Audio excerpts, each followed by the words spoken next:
Imagine for a second that you're standing on ground that feels like it's constantly shifting. A storm is on the horizon, and everyone around you is saying, just be patient.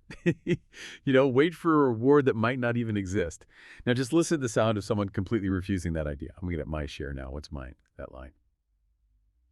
From Jimmy Cliff in the 1972 landmark, The Harder They Come, it just holds so much raw cultural and economic power in Jamaica. I mean, more than any formal market analysis ever could. And just to be clear, we are not here today to review the film or its amazing soundtrack. We are here to explore how this really personal, almost spiritual insistence on now became the engine behind the Jamaican real estate dream. So for you, our mission is pretty straightforward. We're doing a deep dive into the sources around Jamaican property ownership, connecting the nation's cultural history, the music, the film, the migration, to the very practical ambition of claiming something solid. It's about getting you the why behind the market, not just the what of the prices going up and down. And what's fascinating here is how that generational struggle for dignity, which Cliff's music really gave a global voice to, translates so directly into this material desire for land, for property. Yeah. This isn't just about, accumulating wealth. It's about survival. It's about structure. And it's about claiming agency in a system that so often tells the poor they just have to wait. Okay, so let's start there with that resistance, that insistence on now. The film's story, which focuses on Ivanhoe Martin, is often just called a story of rebellion. Mm-hmm. But the real conflict, I think the true power of it, is his absolute refusal to accept the script he was handed. The script that says, you wait. Exactly. And the philosophical bedrock of this entire movement, this entire mindset, is in that lyric. They tell me of a pie up in the sky waiting for me when I die. Right. I mean, that one line is probably the most potent piece of economic commentary in the history of reggae. It just completely dismantles the whole idea of deferred gratification. The idea that you should just accept, harsh conditions and low pay now for some reward in the afterlife? For some ethereal reward way down the line. Yeah. Yes.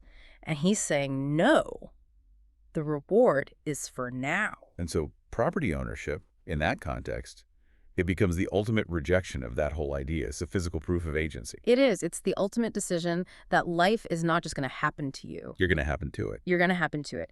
When Cliff's character says, I'm going to get my share now, he's saying the reward for my work, for my talent, for my struggle, it needs to be visible, it needs to be durable, and it needs to be present. Yeah, but isn't there a bit of a contradiction there? Because he's celebrating success, but the music and the film, they're also just soaked in poverty and desperation. Yeah. So how do you reconcile that radical self-determination with the really greedy reality of it all? Well, that's the nuance, isn't it? Agency doesn't mean the path is easy. It doesn't even mean it's always legal. It just means you take responsibility for your own path, no matter the obstacles. And look at Jimmy Cliff himself. I mean, James Chambers, born in 1944 in St. James Parish, he followed that exact journey he sang about. He left his rural home for the unforgiving streets of Kingston as a teenager, just determined to make something happen. He didn't wait for permission. No permission, no handout. His success wasn't fiction. It was proof that this insistence, this force and resilience, it could actually carve out a life. Okay, so we've got the philosophy of now. Yeah. But when people started acting on it, where did they go? Mm-hmm. And what did making it actually, look like on the ground? Well, that takes us right into the Great Migration, this huge internal movement you see in the film. Through the 50s and 60s, you had this massive flow of people from the country parishes into Kingston. Looking for work. Looking for work, yes, but more than that, it was a search for opportunity, for progress. A belief that just being in the city would unlock something. Kingston was seen as the place where you could build a different future for your family. Okay, let's unpack this. Because if they're moving for jobs, why does that ambition immediately become about land and building materials? In other places, the first step is usually, renting for a long time, maybe saving cash. But cash was seen as unreliable. The sources are so clear on this. Success was never about how much cash you had in the bank, because cash could be stolen or devalued. Exactly, wiped out by inflation. Success was defined by durability, by tangible assets. So number one, land. A title. A title. And critically, a concrete house. And the emphasis on concrete is so important, isn't it? It's profound. For decades, poor Jamaicans lived in these wooden shacks with zinc roofs, things that rattle in the wind, that leak in the rain. They're inherently impermanent. Colonial, really. So building with concrete, it's a statement. It is the ultimate statement. You are rooting yourself. You're protecting your family. You are defying the entire idea of impermanence that poverty forces on you. It's the clearest symbol that all that struggle, all that migration, it actually meant something real, something that would last. It's really fascinating how that specific goal became like a national philosophy. The Right. line, as sure as the sun will shine. That wasn't just a lyric. It was a way of thinking about building something strong enough to withstand everything. Both the climate and the societal instability. And that desire for permanence is directly tied to that instability. When Cliff sang, "The harder they come, the harder they fall, one and all," the sources argue that's not just about corrupt people. It's about the systems. It's about harsh, quickly rising systems that always, eventually seem to fail the people. And Jamaica's history certainly gives people reason to distrust systems. You had the hope after independence, then the deep political turbulence of the 70s. Repeated economic restructuring, austerity, national debt.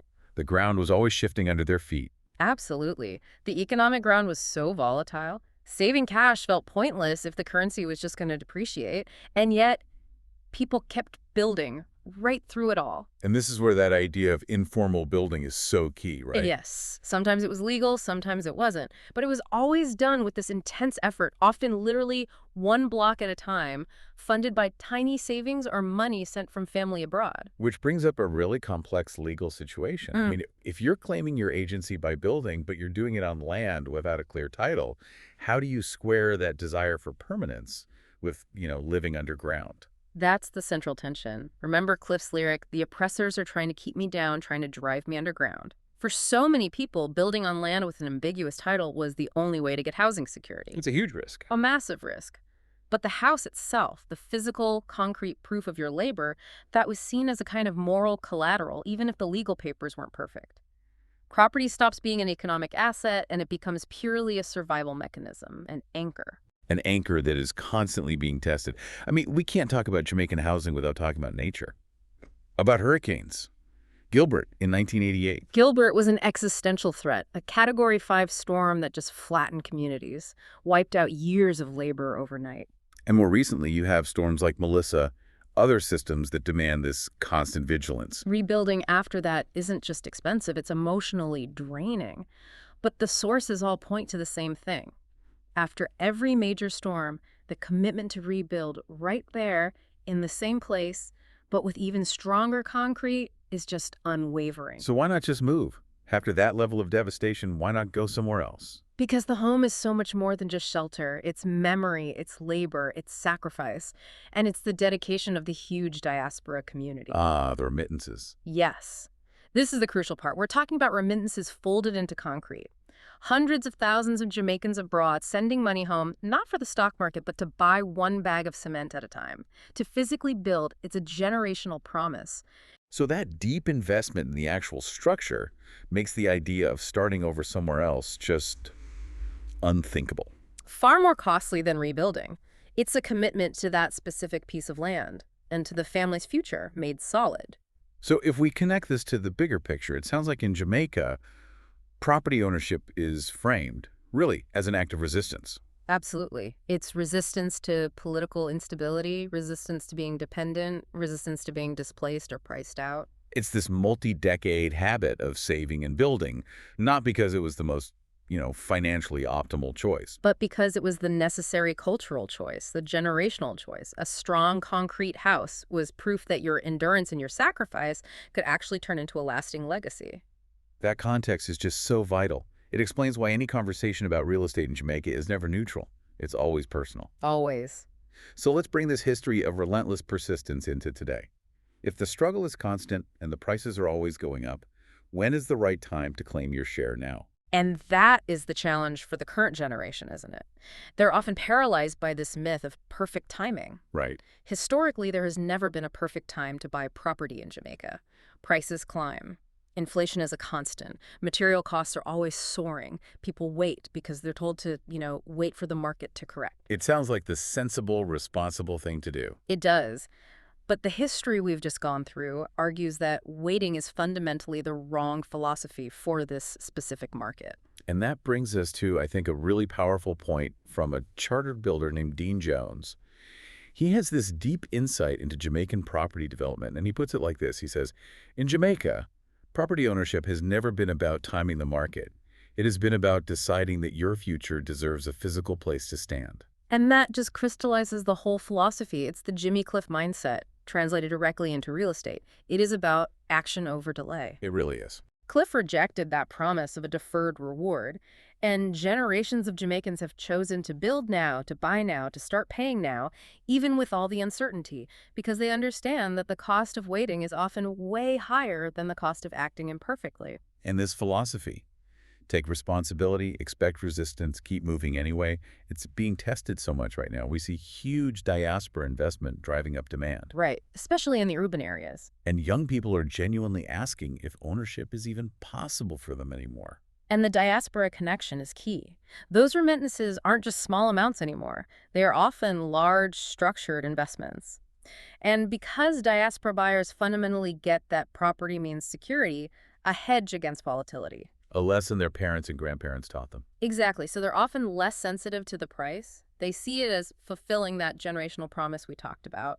The challenge for young local Jamaicans is that they're now competing against people who are fulfilling the old dream using new currency strength. But the history gives us a clue, doesn't it? It says perseverance means you have to adapt. You have to adapt. It might mean looking at land outside the big cities. It might mean building smaller in phases. The ambition isn't dead. The tactics have just shifted. So what did this all mean for you, the listener, looking at all these complex dynamics? Well, I think it means that history offers some profound reassurance. Jamaicans have always built under pressure. They've always adapted, block by block, finding a way forward, even when it looked like the ladder had been pulled up behind them. That insistence on now is the real engine of the economy. And to sum it all up, Jimmy Cliff's legacy is really a set of instructions in practical persistence. Progress doesn't often come politely. Ownership rarely comes easily. But both of them ultimately come to those who decide their effort has to translate into something tangible, something lasting. It's a quiet confidence, really, that your labor eventually becomes a home. And to leave you with a final thought on that, on persistence, Dean Jones had this other powerful perspective on resilience. And it perfectly bridges that historical struggle with the anxiety of today's market. He said, every generation thinks the ladder has been pulled up behind them, and every generation somehow builds a new rung. Jimmy Cliff, a pioneer who built a 6-decade legacy on that belief that you must insist on now, that you must claim what's honestly earned. He passed away recently on November 24, 2025 in Kingston. So considering his life and this entire history of resistance we've unpacked, what specific decision about your own long-term security, be it professional, financial, or even physical, are you currently putting off, and what's the real reason you're waiting? As sure as the sun will shine, this deep dive proves that for Jamaicans, the harder they come will never be the end of the story.